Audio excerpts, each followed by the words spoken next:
Hello and welcome to my channel. Let's continue with the further topic of environmental and management.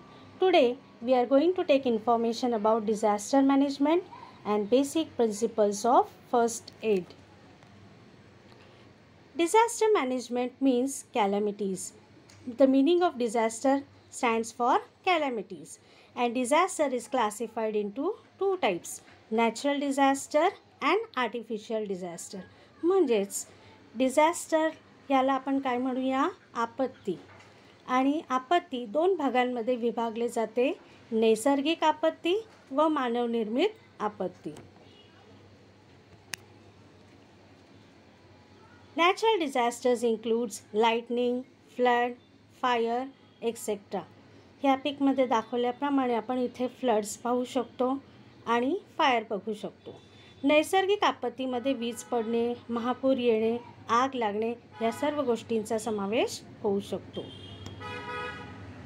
Artificial disaster is man-made disasters which includes bomb explosion, chemical accidents in industries, stampedes in mass gathering and riots. मानव निर्मित आपत्तीमध्ये बॉम्बस्फोट, कारखान्यातील रासायनिक दुर्घटना, यात्रा व गर्दीच्या ठिकाणी होणारी चेंगराचेंगरी, स्टॅम्पेडचा अर्थ काय, चेंगराचेंगरी होणे, इत्यादी गोष्टींचा समावेश होऊ शकतो. तर अशा प्रकारे आपण दोन प्रकारच्या आपत्ती बघितल्या: नैसर्गिक आपत्ती व मानवनिर्मित आपत्ती. These all causes large scale damage to life and property. In different types of disasters there are different casualties. So the need of hour is first aid. म्हणजेच प्रथमोपचार हे देखील तितकंच महत्त्वाचं आहे.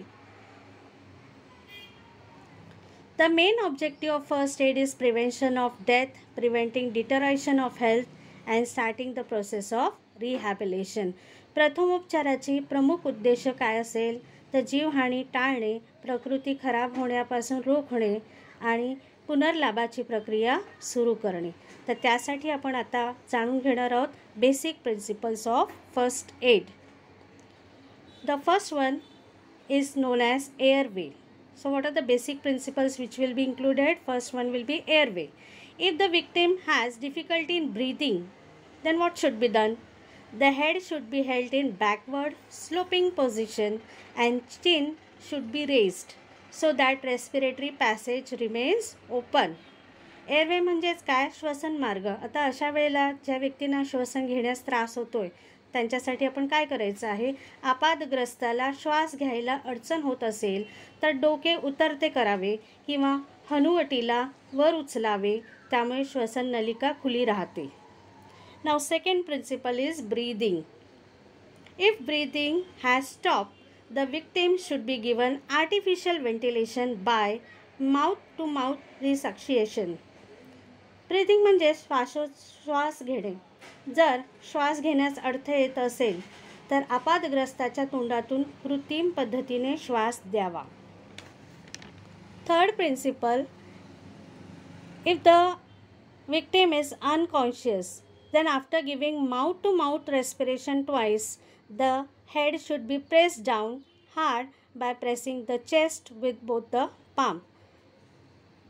These two actions should be repeatedly done at least for 15 times. It helps to bring the circulation back to normal. So this third one is known as circulation. म्हणजे याला आपण मराठीतून म्हणूया रक्ताभिसरण. जर आपातग्रस्ताला बेशुद्ध अवस्थेत असेल आणि त्या व्यक्तीला प्रथम दोनदा कृत्रिम श्वासोच्छ्वास द्यावा व नंतर छातीवर दोन तळव्यांनी हात ठेवून हृदयावर जोर देऊन दाब सोडणे, ही प्रक्रिया सुमारे 15 वेळेस करावी. त्यामुळे रक्तभिसरण परत सुरळीतपणे चालू होण्यास मदत होऊ शकते.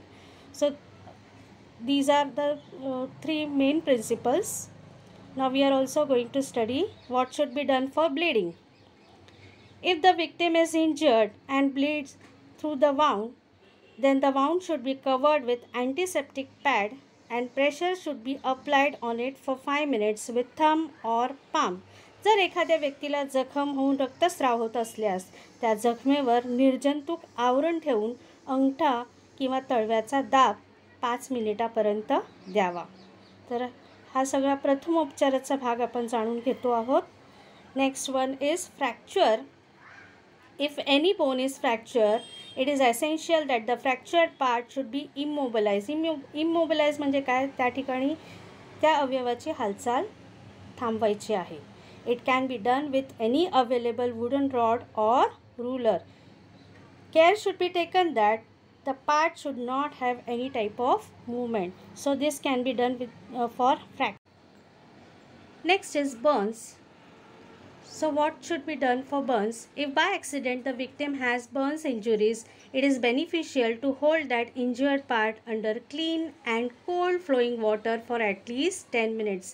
जर एखादी व्यक्ती आगीच्या ज्वालांनी होरपळली असेल तर किमान 10 मिनिटापर्यंत भाजलेल्या जागेवर थंड पाण्याचा सतत धारेखाली धरणे फायदेशीर ठरेल. So today we had learned about disaster management and principles of first aid.